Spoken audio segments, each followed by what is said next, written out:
Scholar, and it's time for a book call, and I'm very excited for this book call because it's a very special kind of book call. It's a Star Wars book call, and anybody that's watched this channel for a while or seen me on Reread Books or Project Nerdy know I'm a huge fan of Star Wars books, so I'm very excited for this haul.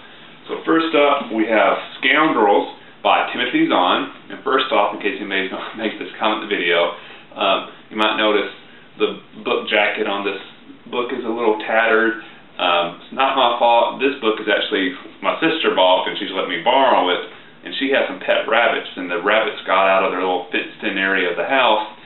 If you know anything about rabbits, they love to chew on stuff, so my sister came home, and the rabbits basically got in the area where she kept her books, and they kind of got into the book jacket a little bit, so oh well, I guess the rabbits were Star Wars fans as well. But Timothy Zahn is probably the most talented writer who does Star Wars books, so I'm very excited to read this book. I just have started, actually. I'm about 30 pages in. So far, pretty interesting, but it's hard to judge off 30 pages. Scoundrels is set between the action of Star Wars and New Hope and Empire Strikes Back. And basically, from reading the description on the jacket and the first 30 or 40 pages, this is kind of set up a little bit different from a typical Star Wars book. This is really not sounding too much like a sci-fi, but more like a criminal caper, kind of like a Ocean's 11 style storyline where Han Solo and Chewie and Lando and some other figures in the kind of smuggler side of the world of Star Wars are having to try to pull off a major heist. And there's various, factors playing that, much like, like I said, a movie like Ocean's 11. So it's a little bit different from other Star Wars books because of that, so I'm pretty interested to read it. Han Solo, Chewie, Lando are always really interesting characters in the books, and I've never read a Star Wars book by Timothy Zahn that I did absolutely love, so I'm interested to see where he takes this the storyline of Scoundrels, sorry. So interesting to see how that goes. Like I said, just started reading it, so knowing how quickly I usually read Star Wars books, I'm sure I'll finish this in 2 or 3 days. So, Scoundrels by Timothy Zahn. Next up, you have The Crucible by Troy Denning. If you're familiar with Star Wars books, they're all set in the same, timeline. So what happens in one book is honored in all books after that. So if a character dies, the character stays dead. If somebody gets married, they stay married, But to make it easier, I guess, for people to buy books, they do break the books up, usually into little mini-series. So there'll be a little story arc. So there'll be, 8 books dealing with this war, this one crucial story idea. And, then they'll wrap that up, and then they'll move on to the next 5 or 6 book series, and then the next 3 book series, and the next one might be a 15 book series. But they try to break it down, so I guess if you really enjoy books, a certain storyline, you can read that series, but maybe if you don't like the next storyline, you can skip that series and go to the next series. But all this plots just go from one series to another, so once one series is timeline-wise, the next series just kicks off. So the big book series that Star Wars has been on for a while recently had wrapped up.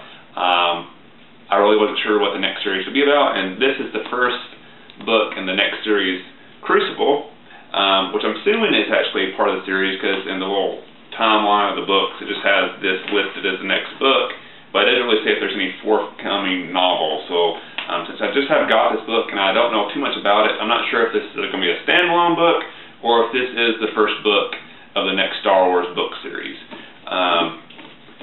The book jacket really does it. It's kind of vague about what the storyline is. It's just probably because the last series just did wrap up. It just makes it clear that there's a new threat to the galaxy that the characters of Star Wars are having to deal with, and that's about all I know. So I just got this book today, so I didn't even know this book was out yet until I happened to go by the bookstore, picked it up. So I'm interested to see where this book goes since the previous series is just wrapped up. So I'm interested to see what the next storyline for Star Wars books are. So Crucible by Troy Denning. Don't know much about it, but I'm looking forward to reading it. And the reason I went to the bookstore today is this book, Star Wars, Verily a New Hope, by Ian Dosher. I should say it's actually William Shakespeare's Star Wars, Verily A New Hope.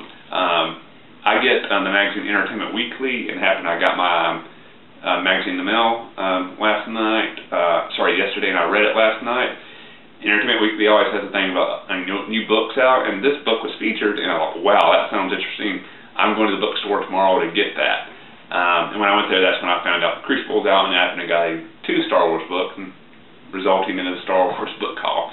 But basically, this book is the plot of Star Wars A New Hope, the movie, but it's written in the style of William Shakespeare. So basically, you're taking the world of William Shakespeare and combining it with the world of Star Wars. I'm very excited about this. One reason why I'm very excited about this, and I'll link this video in the description box below. If you watch Project Nerdy, you've seen a video I did where I talked about Shakespeare and Star Wars. And one of my favorite classes in high school was a creative writing class. And this teacher assigned us was basically for the class to watch Empire Strikes Back, and then to try to translate that into a Shakespearean play. It's one of the most favorite projects that I've ever worked on at any level of school. I really enjoyed it a lot. So I already had a kind of a background of thinking of Shakespeare and Star Wars. And then when I saw Entertainment Weekly and I saw this, I thought, well, wow, I really want to get this and see what the author does with this. If it really does come off as feeling like the Shakespeare, but it's just a Star Wars storyline. Very interested to read this. Very excited. It's probably the most excited I've been to read a Star Wars book in a while. So very much looking forward to this. And I'm definitely probably going to do a review for this on Reread Books, I'm guessing, just because it is such a unique idea that I think it really definitely deserves a book review. So just keep an eye out for that. And if you're new to this channel, I'm sure you've noticed I mentioned Reread Books and Project Nerdy a lot. Those are 2 collab YouTube channels I'm a part of. I'd encourage you to check those out. So the links to both those channels are in the description box below. Reread Books is a channel where I do book reviews with several other people, and Project Nerdy is a channel where me and several people talk about all things nerdy. So check those 2 channels out. Like I said, also be sure to check out that video I did on Project Nerdy about Shakespeare and Star Wars. The link for that will be in the description box below. Hope you enjoyed my Star Wars book haul. And I do have a question to viewers. If you do read Star Wars books, what is your favorite Star Wars book of all time? And what is your favorite Star Wars book character of all time? Let me know in the comment section below. Look forward to seeing your responses, and I'll see you the next time.